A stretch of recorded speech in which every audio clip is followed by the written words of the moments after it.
So, have you ever noticed that you'll be watching something on Netflix or you'll be talking to someone really interesting and you think their English is really nice? You can actually understand a lot of what they say, but the problem comes when you have to speak, you don't sound like what you just listened to. And that's a little bit strange. Now, it's so normal that we take it for granted, but if you think about it, it's a bit strange because it means there's things that you can understand that you can't use yet.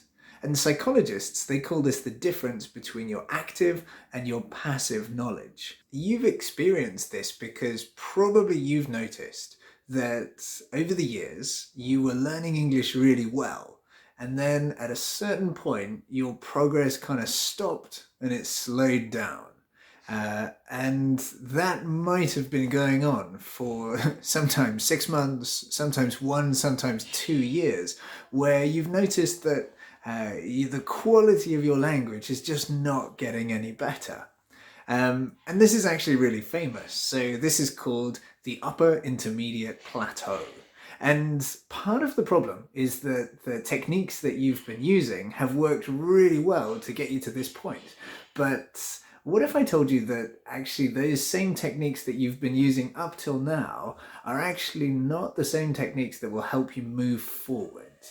And that's what we do together. So I have been working as a teacher now for 13 years, which means I calculated it the other day. I was quite surprised. It's about 22,000 hours. I've been teaching 35 hours a week for 13 years. So it's a lot of hours. And what it means is that I've seen just about every kind of block that students have when they try and communicate.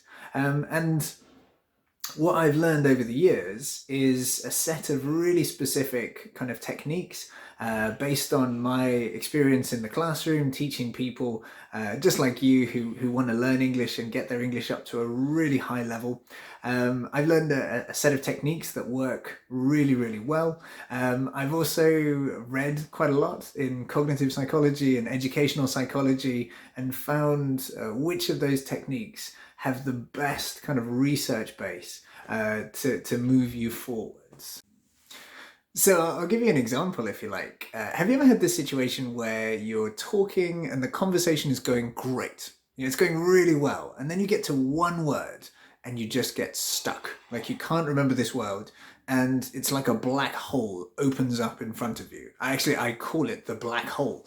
And the part of the problem is that people use the wrong technique when they have this problem. So what they try and do is they try really hard to remember the word, but probably what you've noticed is it doesn't work. And so instead what you should do is, I call it the 2-second rule. So you've got 2 seconds to remember this word. And if you can't remember it in 2 seconds, just stop and try and explain the word in a different way. Now, that sounds simple, but I can tell you that it takes a lot of practice to get that skill. But if you learn this one skill, it will improve your fluency by about 20%. Just for learning this one skill. And so that's the kind of thing that we would practice together. So here's what I think. I think that learning English can be really fun. It can be really, really interesting. I love learning, actually. And what I'd love to do with you is introduce you to some of the best sources of English that there are. So we'd look at really fascinating videos. There's some great documentaries out there. There's some amazing stuff on YouTube that you can watch, and I would teach you how you can watch those, be really interested in them, but also take the language out of them so that it becomes part of the way that you actually speak. So I call this affectionately moving things from English in to English out. here's an example of one of the things that we would do together. So I just finished preparing a material on Stephen Johnson's Where Great Ideas Come From. So he gave an amazing talk at TED. He's actually written a book on the subject, and he's written for the New York Times and the Wall Street Journal. And I think his stuff is brilliant. He tells a story at the beginning of the TED Talk, which is just fascinating.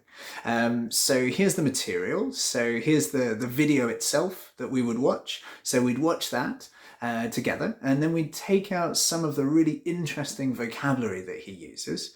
And then we'd use that vocabulary to have just a really great conversation about the kind of ideas that he talks about. So what do you think about what he says about creativity? How could you use what he says about creativity to be more creative in your own life? What do you think about that amazing story that he told about where GPS comes from?